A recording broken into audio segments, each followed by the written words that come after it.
After all these years, Merrily We Roll Along is one of Broadway's biggest hits. It's 43 years after notoriously flopping, and it features a star-studded cast. Let's send it out to Paul Wontorek. Thank you for doing this. It was so much fun to see you. I hope to see you all soon. Oh, thanks, Paul. We're going to do it backwards. Right, nice. Let's do the whole thing backwards. We don't speak backwards. Yeah.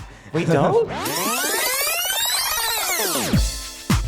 It's so fun to have like a trio, right? A throuple, yes.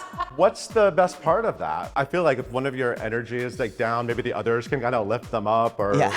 When Lindsay or I are down, Jonathan's energy can lift us at up. all times. I think doing a show that revolves around friendship like this, kind of, you don't know what you're going to get when you come into that. And it does sort of rely on everyone coming in with the same mindset of like, let's get to know each other and be very like open and like, and you know, these guys did, we all just like, you know, we're very lucky. It makes the job of acting very, very easy. Like I don't really feel like I have to do it most nights. For me, this season has been the season of Merrily. I can't believe I can say Merrily We Roll Along is a Broadway hit. That sentence doesn't even make sense to me. And it's because of you three. I mean, I know this show really well, and the magic of what you all bring to these roles is so key to the success of this revival. I wonder, I have this question, maybe you know the answer to this.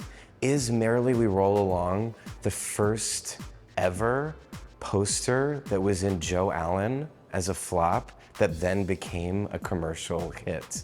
It's like, I don't know if this has ever happened in the history of Broadway. Let's find out. Maybe you could report back. And Maria Friedman, the amazing director of the show, her goal was to bring the show back to Broadway and for it to be the success that George Firth and Stephen Sondheim always wished that it was. Yeah.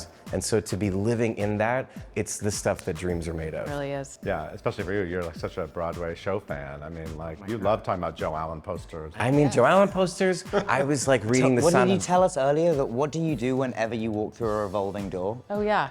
This is 1922. I come out like it's Millie. Obviously. They got it. Everyone watching this video got Gets it. it.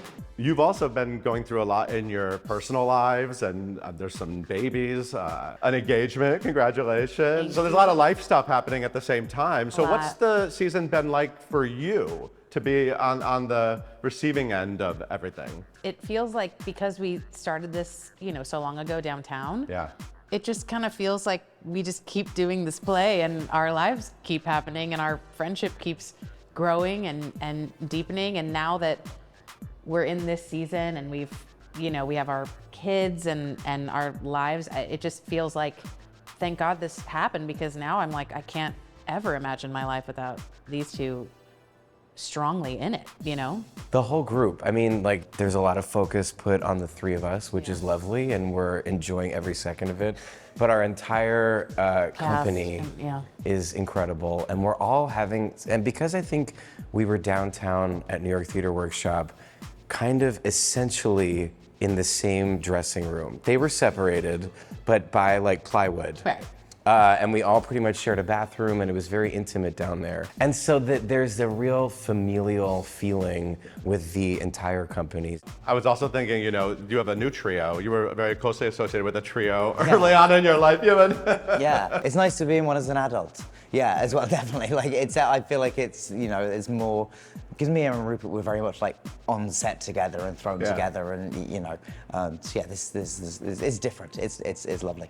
In the show, you're kind of the best of friends, the worst of friends, depending on the scene, maybe. You met, as you said, a couple years ago. You didn't really know each other that well. I'm sure we you knew two each had other. run into each other a little bit, but you kind of had to fake the friendship right at first, like your actors. But as you said, now there's actual history. How do you think that has made the show grow over this time? I guess we were in a sense faking it at first, but we all came in with a kind of okay, let's get to know each other. So I think it started to happen very quickly.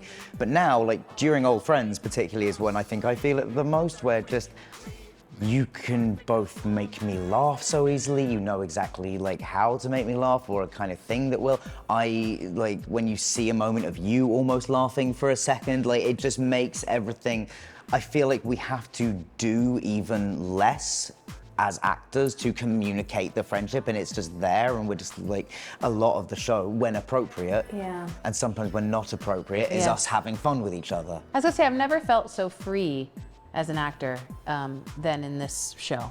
And I think that's largely in part to playing these friends and us having this real friendship out there and this trust that we have, because they're both such incredible actors, and I feel so safe, and I feel like we're always just right there, so anything can happen and like we've got it. And that is a really cool feeling every night. I've seen many productions of this show. Community theaters, I will go anywhere to see Merrily my whole life. I love this show. And I think it's really easy to actually pull off the heart and the emotions. But what I love about this production is that also just the spirit of the show and the joy of the show. And with, like you said, your whole company, like it's an entertaining musical, not just an emotionally effective musical. And that's why I think it's a hit. Is it a heavy show to do? Is it a tiring show? I find it really energizing. And I think there is something about the structure of the show for us where we get happier and happier as the show goes on. And the, Act 2 compared to Act 1 is like so much fun. Like, mean, it's a hit. And Bobby and Jackie, you have to be I have very to cry sad through the multiple whole times. play. Yes, so. no, you have a tough time. It's- But Charlie and Frank are having a great time. Yeah. it's a heavy emotional lift, this show, for me. But I still love doing it. To me, performing the show gives way more than it takes. And it's partially because that the poetry of the lyrics and the ideas, like even like the one time I'm in my dressing room at Act 1 when she's singing Like It Was, just to hear that song, sung beautifully by Lindsay Mendez, but to hear the lyrics of the song as well every night, it's like Maria said that there's no one smarter than Stephen Sondheim in the room working on any production of any Sondheim show ever, but he leaves space in his writing for the humanity of the people that are performing it, and I think the humanity of the ears listening to it.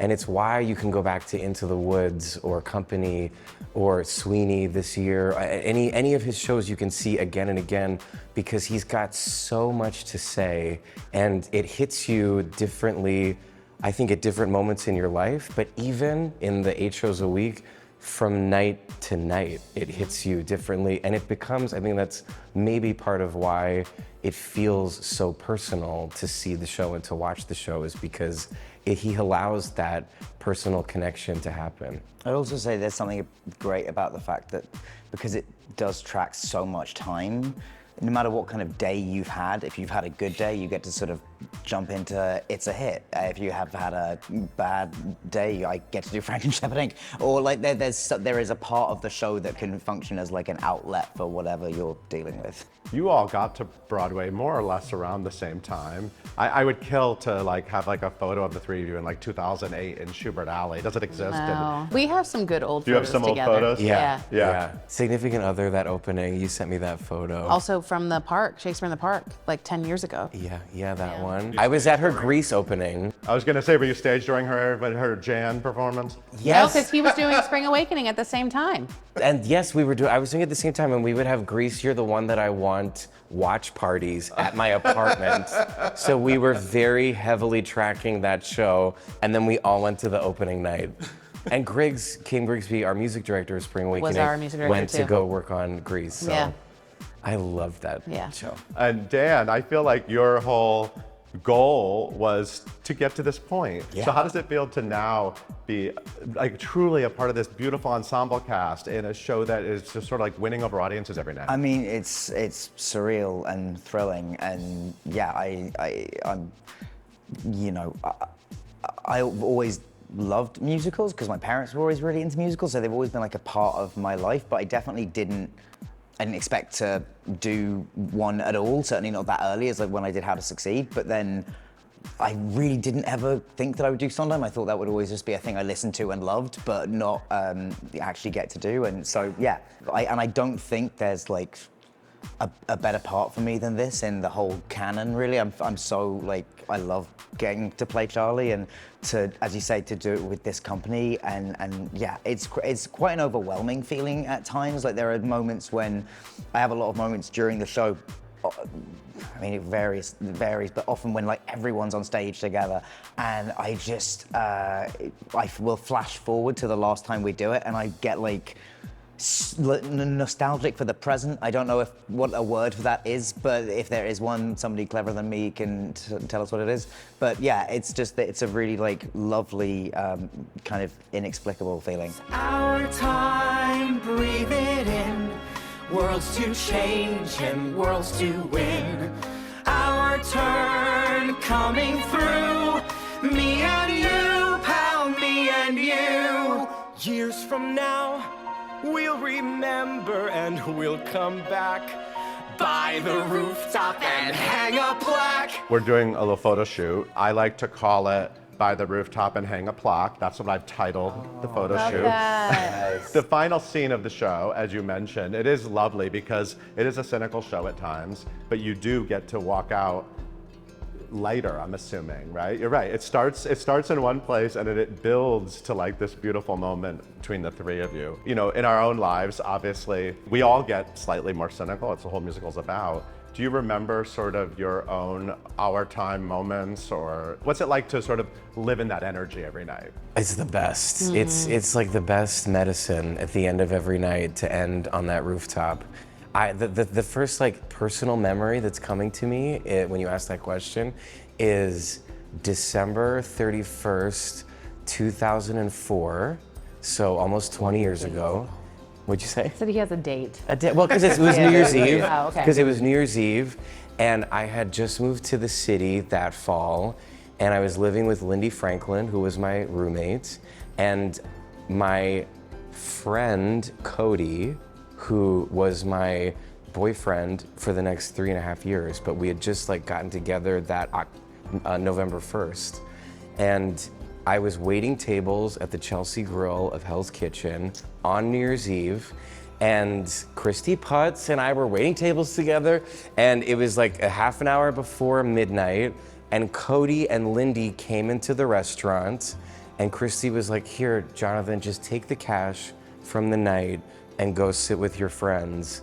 And I remember this feeling, it was very like Merrily, of it being the new year. I had just moved to the city. Yeah. I had this wad of cash. I had this secret boyfriend that it was like I was so excited about and so in love with. And my friend Lindy, and we were like, we live in New York. This was the first time I'd ever lived there, and just feeling like everything was possible.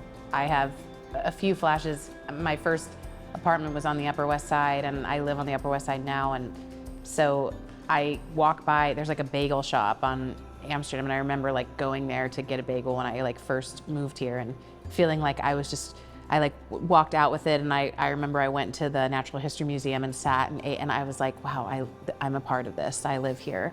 And I just took my daughter there recently, and it was like, it made me so emotional that I was like, I can't believe I'm actually like living my dreams here and living my life, and now sharing it with my child. I mean, it's just, it's incredible. We do have to I have to ground myself like a few times a week when I walk into that theater and see our pictures up there, and feel an audience that is so excited to see us and know how freaking lucky we are to be doing this play in this city.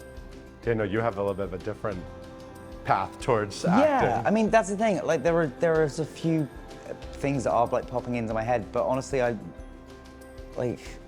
is now an acceptable answer? Like, I do, like, I've just had like such a beautiful great, answer. Like, I've had such a, like, you know, I've had a son this year, and it's been incredible, and getting to do that, and then also like be in this show every night with these guys, and feel, and you know, as you said, play to these audiences that we're just like, it's insane that we're just like, you know, getting this kind of response, and it's amazing to be able to feel like you were both giving that and receiving that sort of response every night is really really cool. So yeah, I don't know now.